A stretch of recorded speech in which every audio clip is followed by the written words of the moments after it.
Magsisilbing pambato ng Pilipinas ang mga kababaihan ng Omega Empress para sa 2024 Mobile Legends Bang Bang Women's Invitational Tournament sa Saudi Arabia.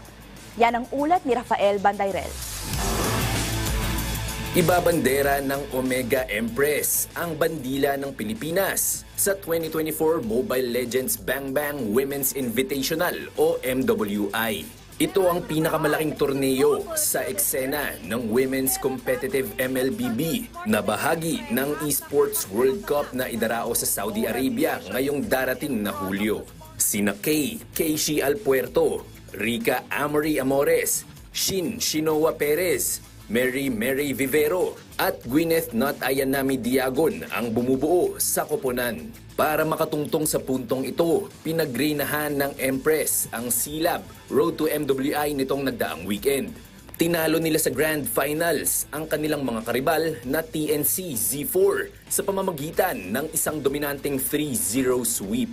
Tumataginting na $500,000 o katumbas ng halos 30 million pesos ang halaga ng prize pool sa MWI. Kaya naman, aminado ang Cebuanang si Vivero na malaking bagay para sa kanila kung papalaring masungkit ang titulo at ang kalakip nitong premyo. Grateful po kami kasi hindi po biro yung prize pool ng MWI and first time po ito sa amin. Kaya malaking tulong po ito, hindi lang po para sa mga sarili po namin, pati na po sa family namin. Matutulungan po yung family po namin na nasa Cebu, tapos yan din po yung motivation namin, kaya ginalingan po namin. Bukod sa salapi, excited din ang XP laner ng grupo para sa mga bagong experience na nag-aabang sa kanilang koponan.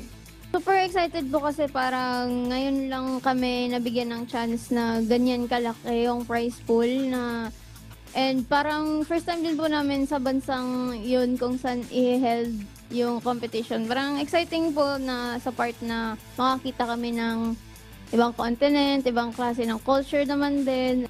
Sa Saudi Arabia rin idaraos ang MLBB Mid-Season Cup kung saan kalahok ang top 2 esports teams mula sa Pilipinas. Magkakaalaman kung aling dalawang koponan ang papasok dito sa paparating na MPL Philippines Season 13 Playoffs na magsisimula sa May 22. Rafael Bandayrel para sa Pambansang TV sa Bagong Pilipinas.